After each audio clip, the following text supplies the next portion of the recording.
पश्चिम बंगाल में हो रहे उपचुनाव के लिए कल प्रचार थम गया और गुरुवार को वोट डाले जाएंगे। लेकिन बंगाल में चुनाव का मतलब ही जैसे हिंसा हो गया है। कल प्रचार के आखिरी दिन कैसे रण क्षेत्र में बदल गया बंगाल, इस रिपोर्ट में देखिए।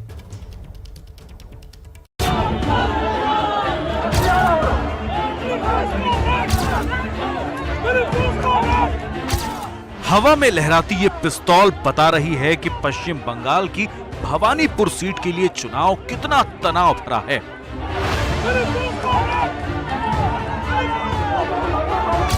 खेला हौबे वाले बंगाल में ये लहराती हुई पिस्टल सवाल कर रही है कि क्या अब हिंसा होबे, खून खराबा होबे।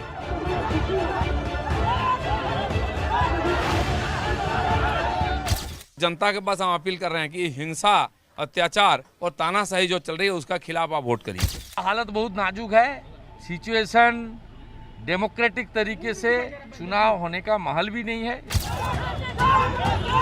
भवानीपुर के जदू बाबू बाजार में बीजेपी सांसद दिलीप घोष अपने कार्यकर्ताओं के साथ प्रचार करने पहुंचे।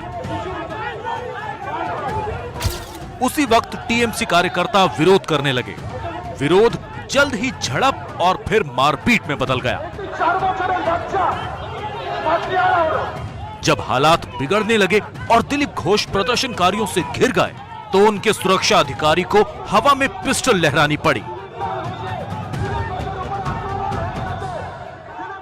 बीजेपी और टीएमसी के बीच में जो तल्खी है वो कम होती तो नजर नहीं आ रही, लेकिन इस उपचुनाव में भी साफ दिखाई दे रही है। दिलीप घोष जो बीजेपी के सांसद हैं और पूर्व राज्य के अध्यक्ष भी हैं, पैम्फलेट्स बांट रहे थे तो उसी समय तृणमूल कांग्रेस के भी कार्यकर्ता पहुंचे पैम्फलेट्स बांटने। उसके बाद धक्का मुक्की हुई, स्लोगनिंग हुई और ये कहूं कि दोनों पार्टी में आपस में जमकर भिड़ंत इस समय सड़क पर भी है और बैलेट के जरिए भी है, तो गलत नहीं होगा।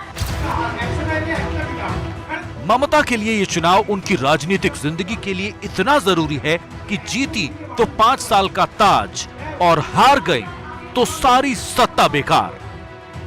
इसीलिए ममता हर हाल में जीतना चाहती हैं और बीजेपी हर हाल में भवानीपुर को नंदीग्राम बनाना चाहती है। जहां पिछले विधानसभा चुनाव में ममता अपने ही पुराने लेफ्टिनेंट शुभेंदु अधिकारी से हार गई थी।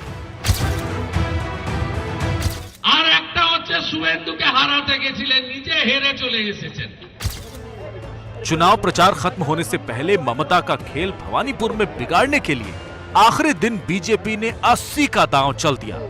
आज करीब 80 बीजेपी नेता चुनाव प्रचार के लिए भवानीपुर में मौजूद थे और ममता के खिलाफ हवा बनाने की कोशिश कर रहे थे।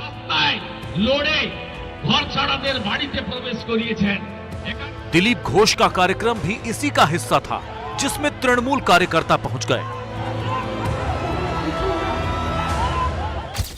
आज 8 वार्ड में 10 जगह एक साथ प्रचार, 80 कार्यकर्ता 80 जगह में प्रचार में उतरे हैं। जैसा कि पब्लिक मीटिंग भी हो रही है और हम डोर टू डोर लोगों को लिफलेट देके और भाजपा को जीताने के लिए अपील कर रहे हैं। भवानीपुर उपचुनाव में टीएमसी की उम्मीदवार खुद मुख्यमंत्री ममता बनर्जी हैं। ममता घर घर घूमी। हम खेलेंगे, हम लड़ेंगे, हम जीतेंगे और बीजेपी को हम देश से हटाएंगे, ये हमारा वादा है। लेकिन ये चुनाव ममता के लड़ने से भी ज्यादा बड़ा इसलिए हो गया कि ममता को मुख्यमंत्री बने रहने के लिए ये चुनाव जीतना जरूरी है। भवानीपुर से वो पहले 2 बार जीत चुकी हैं। इसीलिए कृषि मंत्री सोवनदेव चट्टोपाध्याय से सीट खाली कराकर ममता भवानीपुर से उतरी हैं। बीजेपी ने यहां से वकील प्रियंका टबरेवाल को ममता के सामने उतारा है। 30 सितंबर को वोट पड़ेंगे और 3 अक्टूबर को नतीजे आएंगे और तभी साफ होगा कि जनता ने किसका खेला कर दिया। भवानीपुर से मनोज्ञा लोईवाल की रिपोर्ट।